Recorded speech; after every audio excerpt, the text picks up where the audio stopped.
of following the gospel and not the product of rejecting it.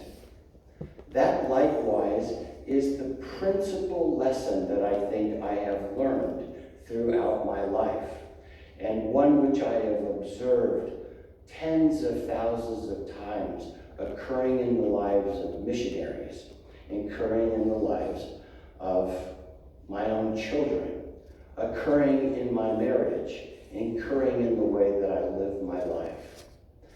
As I commit to follow Christ, as I contemplate how he lived, as I attempt to emulate him, I find that the light in my life increases. As I stray, as I become casual in my worship, as I don't pray as often as I should, as I don't read the scriptures every day or routinely, I find that my soul contracts. And as I expand or contract, I find that my peace and serenity and happiness are in a one-to-one ratio with whether that expansion or the contraction is taking place. That's principle number one. Principle number two is that people can change.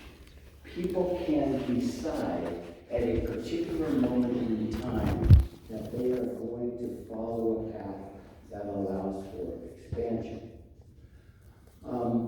There are numerous examples of this. Perhaps the most dramatic, I suppose, that I saw in mission was Elder Martinez. Now, Elder Martinez was a jovial, charming, good-looking Mexican man, and I loved him. But he was failing. And after 18 months of trying to get him to get up on time, trying to get him to work the mission schedule, by giving him different companions, different places, loving him, being more difficult on him. At the end of it, we got to 18 months. And I'll never forget, we were out in a little chapel, and I looked at him, I said, Elder Martinez, you got 6 months left. Le queda 6 meses. No more. And these 6 months are going to determine whether you're going to look back on your mission as a success or not. Many of us have moments in time that will determine whether we look back on periods of our life as a success or not, whether we were expanding or contracting. I said, this is it right now, today, you have to decide, or I'm just going to stop bugging you. I was kind of doing what my mom did to me. Elder Martinez, this one's on you. I want you to do one thing only. Get up on time. That's it. Just make one change in your life. This is what Sister Haas was talking about, doing one thing. I said, do that one thing, and I'll see you in 6 weeks.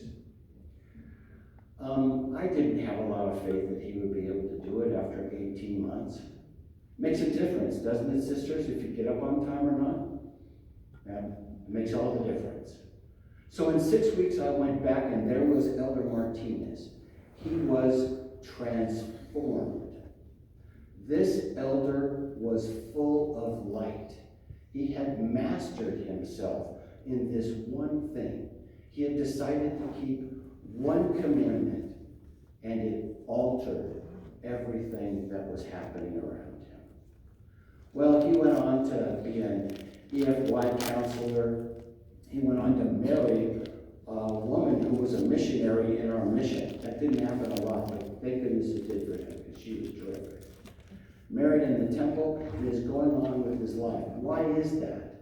Because Elder Martinez figured out the fundamental principle of life, which is that when you keep the commandments, when you try and be like Jesus, when you do the simple things like praying every day, reading the scriptures every day, and going to church on Sunday, and paying your tithing, that when you do those simple things, you expand, and your happiness happiness comes with it. And when you don't, then you contract. Now, the issue that all of you face is that Satan has got a hold of some expansion killers in the modern world. And there are things that you face that contract you faster than anything else, I believe, in the history of the world. The big three are social media gossip, which contracts the soul immediately, pornography, which contracts it faster than anything else I can think of, and video games, which also contract us as fast as possible. We're making choices with our time about doing things, and large amounts of time are being consumed by those things which contract our soul and cause us to become more dark rather than more light. Now, of course, in the same way, we have access to more and more and more and more light-giving information. And so we're able to counteract it. You know, sometimes I think Satan gets too much credit. Some people, a lot of folks say, oh, he's so cunning, he's so smart. It's really not that hard to be Satan, is it? Think about a painting. Think about thousands of hours by a great master to paint a wonderful masterpiece, a Monet, the Mona Lisa, or Michelangelo painting the chapel or the Pietà, a magnificent sculpture. Think about what that is. Now, think about how fast it can be destroyed.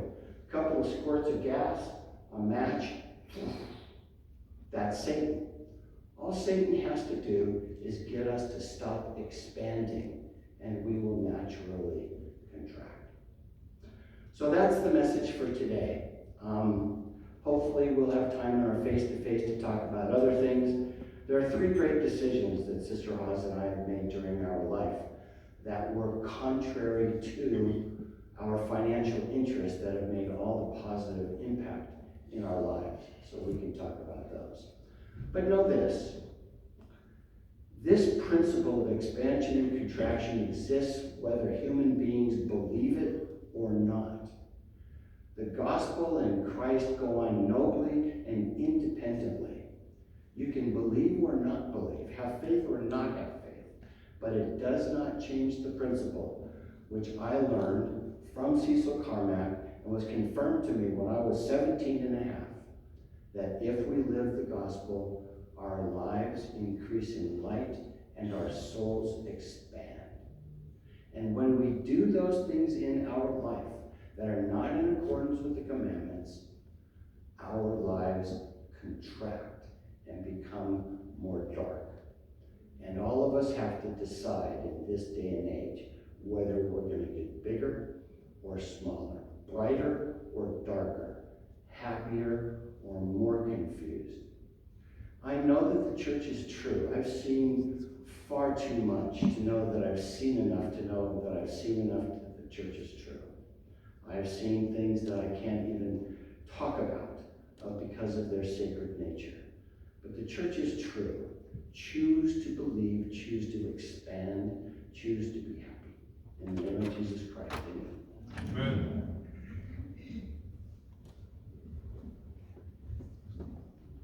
I'd like to thank the Haas for these inspirational messages we've had today. It was a great sacrament meeting. Our closing hymn is 256, At Zion's Youth and Latter Days, and then our benediction will be given by Sister Debbie Cardosa, and then we will have the announcements after the closing prayer.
love thee so very much, and we're very grateful for this gospel and for the Spirit, and we're so very grateful for the wonderful rain we've been receiving, and we ask thee, Father, to please bless us as well, that we may be safe, and we love thee so very much, and we say these things in thy Son, Jesus Christ's name.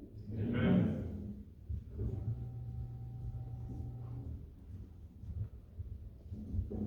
By way of announcement, I gotta tell Brother Haas, I just got a 9.3 longboard 4 years ago, and that thing just flies. You know, ride it in sand over and it goes. That's all man surfing, but I do it too. You know, we do have a lot of announcements, so let me get through these real quick. Let me first start, we have a new missionary award, and I already just love this girl. Sister Dodson, stand up please. You know, I talked to President Pinnock last night, and I looked at that companionship, and I went, holy moly, Sister Lark and Sister Dodson, excuse me, they're like peanut butter and jelly already. So she's going to be great. This is her first place. She's been on a mission 2 days now, so we welcome her to the ward. And we have another elder in the ward right now, too. He's outside? Yep. We'll tell him He's to come hearing inside. you. You're calm. He can hear you. It's Elder Van Gupo. He's from actually Las Vegas. And he's new to the ward too, but he's been out for about a year or so. So here he comes. There he is. Yeah. So we're glad you're here too. Thank you.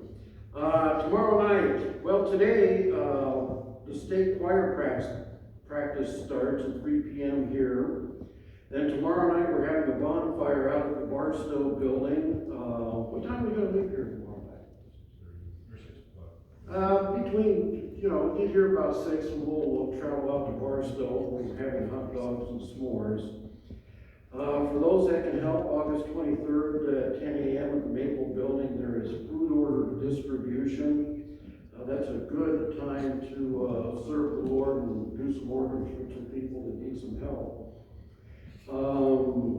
August 24th, our Institute activity is going to be at the Nose House. It's not going to be here. We're going to have Institute at the Nose and then a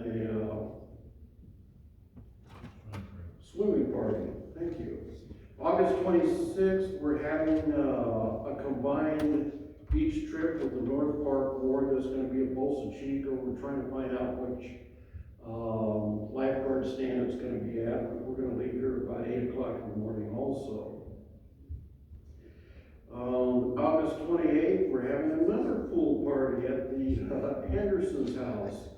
So that's going to be for family home evening. Then August 31st, we're going to have Institute here and then basketball afterwards. And then I want to talk about the Relief Society retreat on September 1st. They're going to carpool here from the Ridgecrest building at 5 p.m. They're going to go up to Steve and Ann Edwards' cabin in Twin Peaks, which is up by Arrowhead. And they're going to conclude on the 2nd at 4 p.m. So get with our Relief Society presidency, and that's just for the women, guys. Yes, I'm getting to that.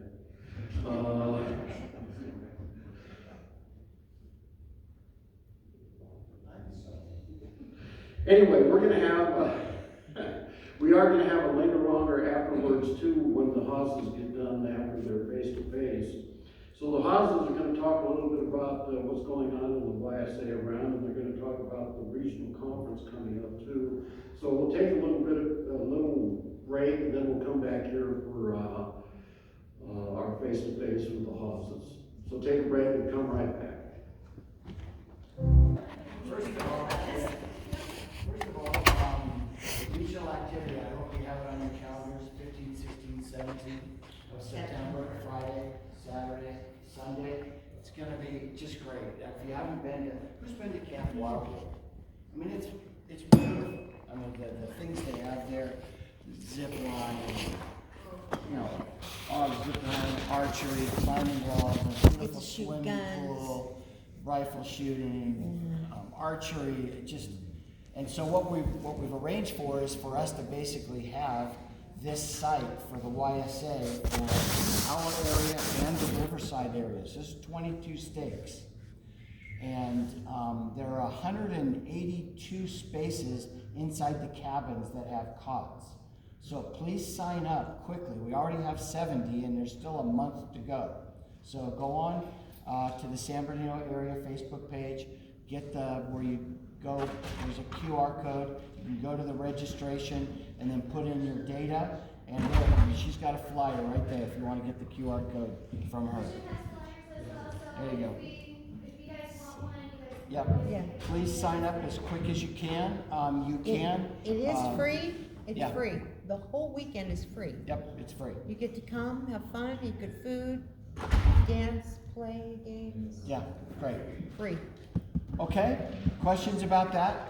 Please make, and Saturday it's going to be all day activities with some devotionals, short devotionals at breakfast, lunch, dinner, but the rest of it's just going to be activities. Does anybody need a flyer? I've got flyers. Yes, please. I'll go get them. Here come the flyers. Just go to that QR code and you can And you link can right there to register sign up. right there, it's free, Okay. and we'll expect you. Okay? And if you want to bring a tent and stay in a tent, we have plenty of spaces for tents. Yeah, if you don't want to stay in a cabin, you can bring a tent and have, your Lots of your space for friends that. stay with you in one of the tent areas, and people like to do that as well. Kind of. Any questions Road about trip. the weekend? Does anybody have any questions about it? Sunday there will be church, so you're gonna need some, just casual church clothes. Everybody having the sacrament together, and probably, it's gonna be great. There's gonna, like I said, there's 22 stakes, so a lot of the stake presidents will be there. Want a flyer? There you go. You can also go on the SB Area YSA Facebook page or Instagram page, and it's there as well. We've had, the question It's a asked us QR code. what to bring, and so we're gonna post on the Facebook area page and on the Instagram page a list of things to bring. So if you're wondering what to bring. There you go. Okay, with that, we're now in a more casual setting, so if you have questions, anything goes. Love to hear, what your questions are or what you'd like to talk about, based on, whatever guidance we can provide. I think Or I've just questions. done enough to here with ask. just questions in general. So who wants to start us off? Anybody? Yes? Okay, so I always joke like I have a big girl bounce. I went to school, I went to law school, and I still feel like I'm a teenager inside. Mm-hmm. So you mentioned that at one point you were elected mayor of Redlands. Yes. So how did you maintain your faith when you were a steward in your professional life, but still had to commit to the responsibilities you had in your calling, in your personal life, and in church and family? Yeah, it's a really, really good question. And let me backtrack. I've actually had a couple of experiences where I was a member of the church in a setting which was very non-church, if you will. Obviously, growing up in Santa Barbara, I was only 2 kids in my high school of 4,200 that were members of the church, 2 or 3. And so I stuck out, and my friends understood that I was a member of the church, and so they told me when the punch was spiked, which was most of the time. So I drank a lot of tap water, etc. But the biggest challenge I had, this is an interesting question, was when I graduated from law school. Did you say you had gone to law school? I graduated from law school. I was hired to go to a law firm that had basically several thousand lawyers all across the world. It's what's called doing big law, going to a big international law firm. The name of the law firm is Latham and Watkins. You can look it up. All kidding aside, and I haven't been there now for since 1991, it is one of the most significant law firms in the world. And I did very significant projects, litigated over the remaining uninhabited islands in Newport Bay. I litigated over the creation of compact discs when they first came out. And so I was involved with very, very interesting projects with some of the most talented lawyers literally in the world. And there I was in the middle of this. And after 6 years of doing this, the demands were so heavy on, well, first of all, everybody understood I was a member of the church, so I was the designated driver at all the cocktail parties. But that was fine. I have never, ever found it difficult to be a member of the church and be completely immersed in a very worldly profession or in a very worldly place. You simply identify from the get-go, I'm a member of the church, and people respect that in the world. The church no longer has 6 members in Kirtland, Ohio. I mean, the church is a worldwide organization. Mitt Romney was the Republican presidential candidate. Harry Reid was the Speaker of the House. Yeah, it wasn't a very good example. Well, yeah. well, we'll set aside his politics. Your politics. But the point is, these are very, very powerful and influential individuals who are members of the church, practicing members of the church, and they do just fine. One of the reasons I went to BYU Law School is because I wanted to be identified as a member of the church. And I have never found it difficult to be a member of the church and be in the world, in very worldly profession and in a very worldly place. Now, I'm a litigator, so I'm fighting with people all day long, every day. I find that if I act in a Christ-like way, that my clients get better results. My clients count on me to be a moral, truthful, honest person. They count on the fact that I am a member of the church to guide them with regard to what they should do when they get inside of these lawsuits. I found it to be an asset. I've never found it to be a detriment. I have never found it to be hard to live my religion in a worldly setting. Now, I'll tell you an example. We won a big lawsuit with a law firm in Chicago. And there was another law firm that was working with us called Seyfarth Shaw, another international law firm, and a brilliant lawyer named John Schaller. We went out to celebrate this big win at trial at a famous restaurant called Spago. Have you ever heard of Spago? It's Wolfgang, I think it's one of Wolfgang Puck's. Anyway, whatever. So we were at Spago, and then he got about 3 gin and tonics in him and finally decided to ask me the question he'd always wanted to ask. Casey, you're a practicing member of the Mormon Church. I said, yeah. And he was very complimentary of the work we'd done in the case. And of course, we were all giving each other high fives because we had won. And he says, do you really believe all that stuff with Joe Smith and the Gold Bible? And this is what 3 gin and tonics do to guys. And I said, yeah, I really do. And not only that, I give 10% of my gross income to the church because I believe. I mean, just go to the money thing and instantly it makes sense to them. At which point he goes, wow. And that was the end of it. So you get the occasional kooky question like that, but it's a measure of respect. Now, what you don't want to do is go into the world and not live the religion, because that creates a lack of respect. There are members of the church who do not practice the religion and are known as, non-practicing members of the church. I don't find that to be particularly respected, because they realize that you are not living in accordance with what you espouse to be your beliefs.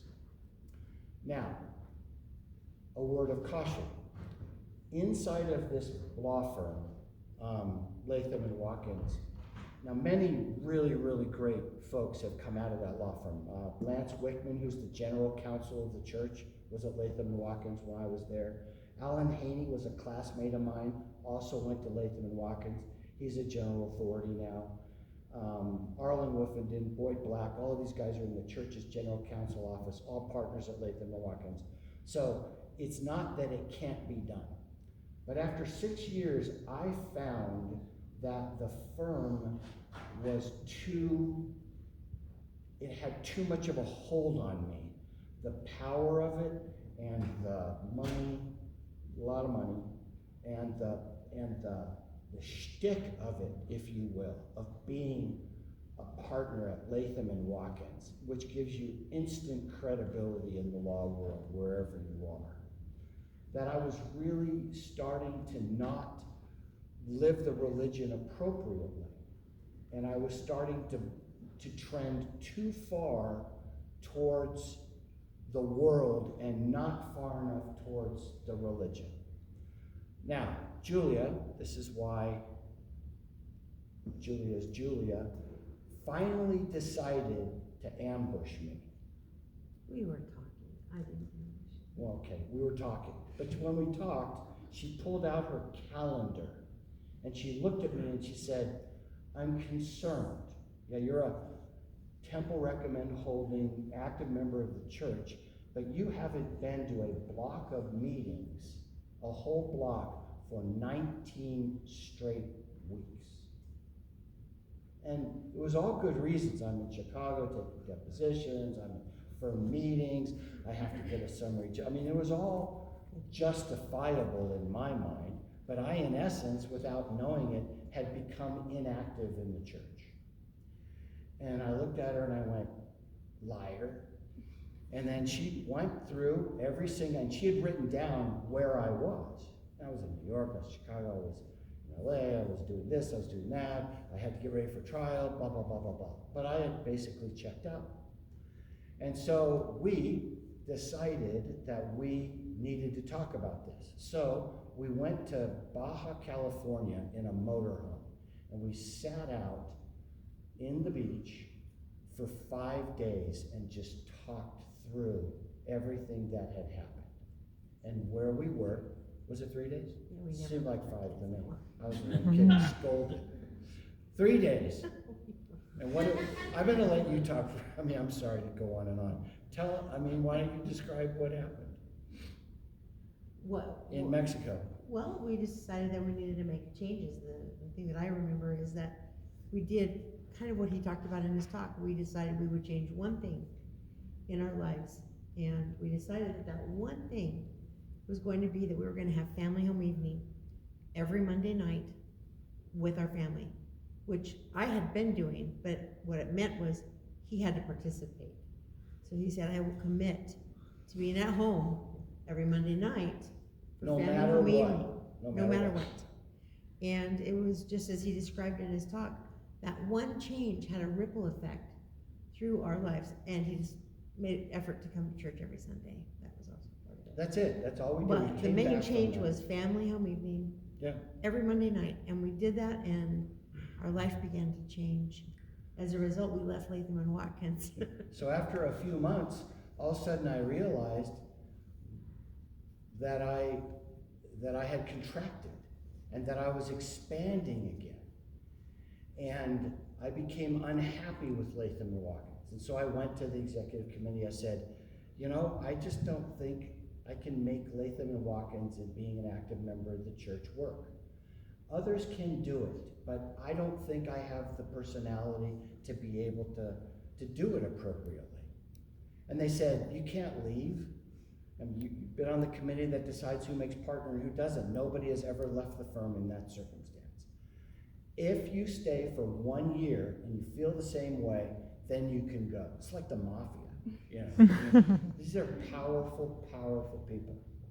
So I said, all right, I'll stay for 1 year, but if I still feel the same way, then I have license to leave. They said, yes. So I stayed for a year. And during that year, I continued to become more involved in my religious practices, in my religious observance, in worshiping. And I found myself less and less and less and less enamored with what Latham and Watkins was. So at the end of that year, they came to me and they said, you kept your deal. We can see your heart isn't in it anymore. You may leave with our blessing, take your clients, but please don't stay in the LA or Orange County basin and compete with us directly. So I said, okay, let me think about how that could happen. Maybe we'll go to, Denver, I don't know, whatever. And then a door opened up, and there were two guys opening a firm in San Bernardino, California, which to a lawyer at Latham and Watkins is the Who moon. lives in Newport Beach? We lived in Newport. Yeah, we lived in Newport. So we're gonna go So we're gonna go to out to San Bernardino. Everybody told us we were absolutely out of our minds. Why would anybody do that? But we did it. And these two guys and I put together a law firm, Mundell, Odlum, and Haas, which still exists to this day. It was formed in 1991 when I left Latham and Watkins. So maybe we should go into the. Yeah, I will, but I'm gonna finish this one. Is this interesting or not? Yeah. Okay, all right. So when we did that, we were walking away from, all modesty aside, millions of dollars. And we knew that we were. And so I said to my wife, do you really want to live in a little house and drive a minivan? She says, yeah, please. And I said, all right, you're going to be in a little tiny house in a minivan. And she goes, yeah. Not that there's anything wrong with minivans, they're actually pretty Yeah. So, We're tiny houses. That was we fun. moved out to Redlands, California. And but for that move, but for that decision to turn away from the money, and the money difference is 4 or 5 times. We're talking about a huge difference. But for that decision, I never become the mayor of Redlands. We never become or serve as mission president. We never do any of the things that we have done. It was a cataclysmic sea change made by a decision to turn away from the world and turn towards the gospel. And it happened in 1991, and it literally changed everything. Why? The courage of Sister Haas to come, and that when she first said this, I go, wait a minute, we're living the dream here, right? We're in Newport Beach, we have whatever, blah, blah, blah. I walk in, my office overlooked Newport Bay from the 14th floor. This was heady stuff. And I remember the first day in San Bernardino, I was on the second floor looking out while these homeless people were rolling their shopping carts across the thing on the way to the abandoned Carousel Mall or whatever it was. I go, what have I done? We never turned back. That make sense? I tell you, if you step a half a step towards the Lord, He'll come running towards you. It's the best, the best decision I ever made was marrying her, but the second best was leaving Latham and Watkins. It was a sea change. All right, sorry to go on. Yes? Do you know what the one thing is, or is there a particular one thing that's better than another? In what sense? One thing? When you chose, Go ahead. participate in FHE, Oh, you chose that, and you know what your one thing is, or does it matter? I think I know what the one thing is for YSA is, but I'll get to that. I was just gonna say, I don't think the one thing matters. It's what I was talking about in my talk. You have to individually figure out how you keep your individual covenants with God, and just pick one thing at a time. I mentioned today, maybe find an attribute of Christ, try and study and put, or maybe for you it is attending FHE for the ward. That's one thing, right? Or maybe it's getting up on time, or I don't know. It only has to be one thing. Just so you know, they recently got married. You guys recently got married? Okay. Well, in scripture study, or I don't know. I don't think we could say what that one thing is for you, but you can ask the Lord, and He will tell you. And at our life, at that one time, we had 3 little girls at the time, and that was the thing that turned for us. And there have been other times it's been other things. So ask the Lord, counsel together. I would always give missionaries the same 5 things, but I think since I became a YSA bishop, I've narrowed it down to the most important thing. I think there are always in my life when I find myself drifting, it's one of 5 things, some of which are easy, but there are 5. The first one is, are you reading the scriptures every day? Every day, particularly the Book of Mormon every day, even if it's 5 or 10 minutes. It's so much better to read the Book of Mormon for 10 minutes every day than 1 hour once every 6 days. There has to be this constant, it's the oracle of revelation. As you read it, your mind is opened as to what you should do. Number 2 is praying. You need to pray every day. And your prayers need to be, you need to explain to the Lord where you are. I mean, I tell him, I'm on the 10 freeway, I'm going west, I'm on my way to a deposition, I'm still a little bit blah, blah, blah, blah, blah, and these are the concerns I have in my life. I'm sorry to whine, but here it is. You got to explain to the Lord in your prayers what's going on in your life. Does he know? Yeah, but you have to articulate it. That's the beginning of revelation. Third one's going to church. Fourth one is tithing. And the fifth one is you have to control your internet content. Those are the 5 things that, if you're drifting, it's one of those things. Now, if I'm a bishop of a YSA ward, I narrowed it down to 1. Go to church. That's where people begin to dwindle, is they stop going to church every week, where the bishop, who has the keys, can help them. If you're what one thing do I need to do? Go to church, go to your own ward, stay for 2 hours, and participate in religious observance. Oh, the other 5th thing is temple. If you have a temple, recommend you need to be temple with it. Does that answer it? Now, if you're a missionary, in our mission, and it's one thing, it's get up on time. Because once you obey the first thing of the day, everything else falls in place.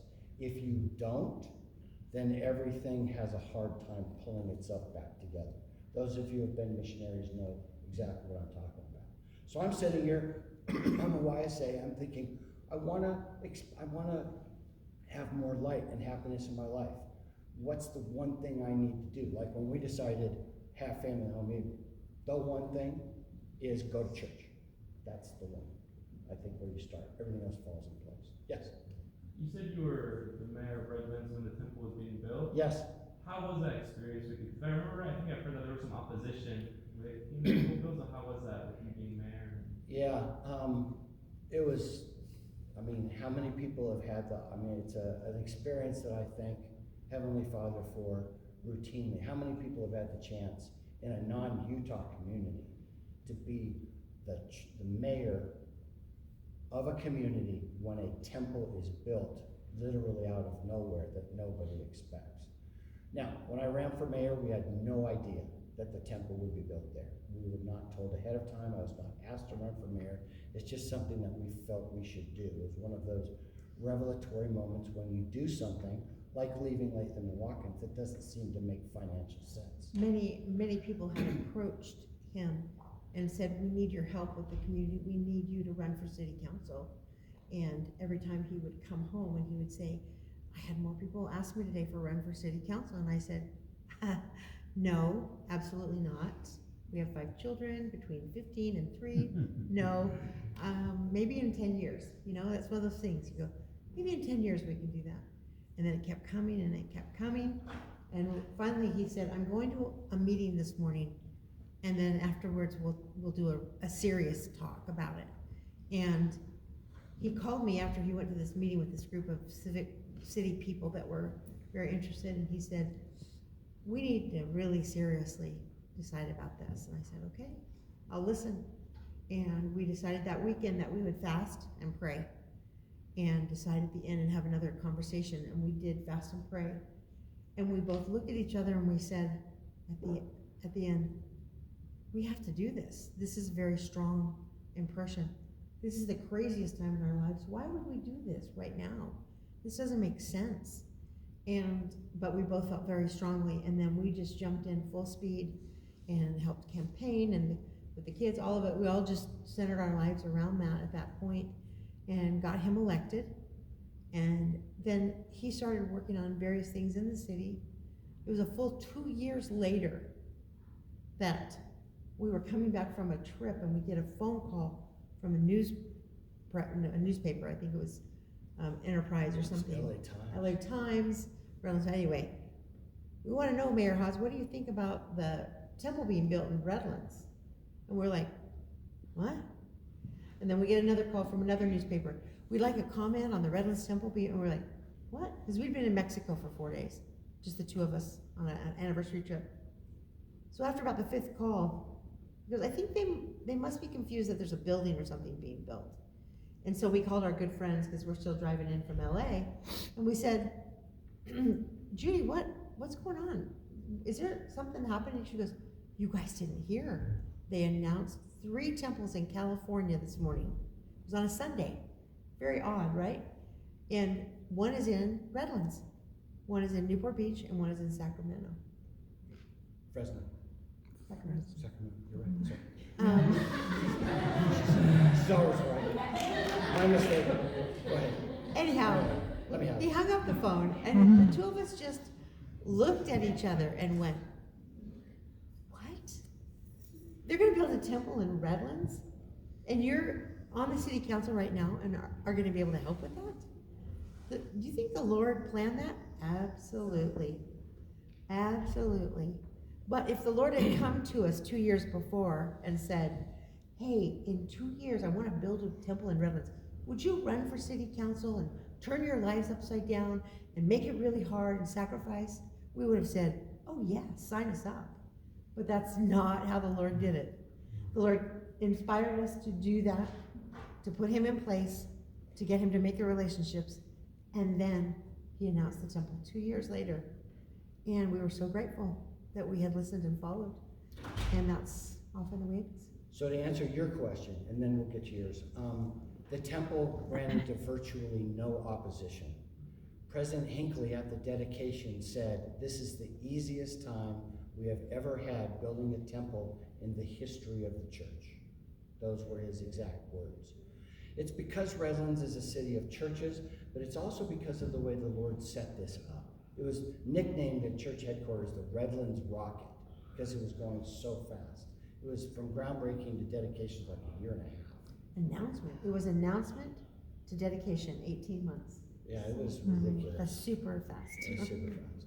So, but what I did, or what we did, is when I heard about it, I put it on the agenda for city council. And I said to the church, I put it on the agenda. They go, who's put it on the agenda? Is there opposition? I said, this is a different kind of community. Earlier in the year, we had approved a mosque with gold dome, minarets, and everything. And it was, if you're a religion, you are welcome here. And then we approved a Greek column building in San Timoteo Canyon, which didn't make architectural sense. We didn't care. Come on in. So when the temple got announced, I was already on record as having been very much in favor of religious structures, even though they could have been controversial, but they weren't, because we embraced the religions. So I put it on I'll never forget what I said. I put it on the agenda, and I said, a Mormon temple has been announced for our community. This is one of only 120 in the world for a church that has 15 million. Those were the numbers at the time. I said it's only the 4th one in California, whatever. I mean, I said, this is a very significant thing. And let me tell you what its real significance is. This morning in Santiago, Chile, a woman woke up who had never heard of Redlands, California before, who now considers our city to be holy ground. I still remember saying the words. And, you know, that was it. Everybody understood how powerful the building was. Then as a temple is built, it has enormous impact on a city. I mean, when you build a temple, when you build something that has foundations 8 feet wide, laced with rebar, that's a bunker inside of a bunker inside of a bunker encased in granite, you realize that this religion has decided to make a permanent commitment to your community. And that's the way it was viewed. So then the open house. The open house comes around. Seattle had just had its open house, had about 60,000 people go through. Seattle area is a lot bigger than Redlands, obviously. And so they thought, they get 45, 50,000, 60 will be open house dripping wet. It ended up being 140,700. It became a phenomenon. And people came through again and again and just embraced the temple from its very, very first moment.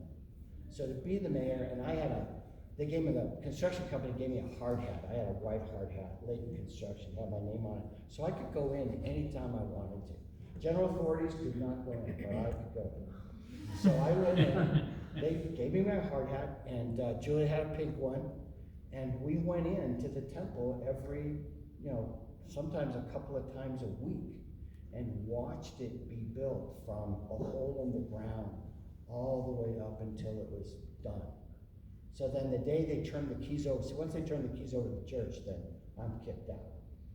So Because the construction company turns its rights over to the church. They can't go in anymore, and the church couldn't go in when the construction company had it in charge. Because of insurance reasons. So at noon, that day, they were gonna turn it over, so the construction foreman called me and said, hey, if you wanna see it one more time, we're turning the keys over at noon. So the two of us went in, and we saw it for the last time as a non-church building. It was amazing. The beauty of a temple, the things that it is, the way that it's built, the reverence of the structure. I mean, it was, whatever sacrifice we made was worth it. So those are two decisions we made in our life that were non-financial. They cost us significant money. When I became mayor, every hour I'm working mayor, that's like 30 hours a week. It paid $600 a month, right? That's Because a he lot of continued money. to be his lawyer job, he continued his law practice. And the mayor was on the side. I left Latham, we walked away from the money. I became the mayor, walked away from the money. Went to Mexico, walked away from the money. You have to make choices like that if you want to have the experiences in life that we have had. And that doesn't mean you can be reckless with money. You need to provide for your family and your children. But within certain margins, you can decide that what the Lord is asking you to do is more important than more money. And I hope you each get a chance to make that choice. We've made it 3 times. Yes?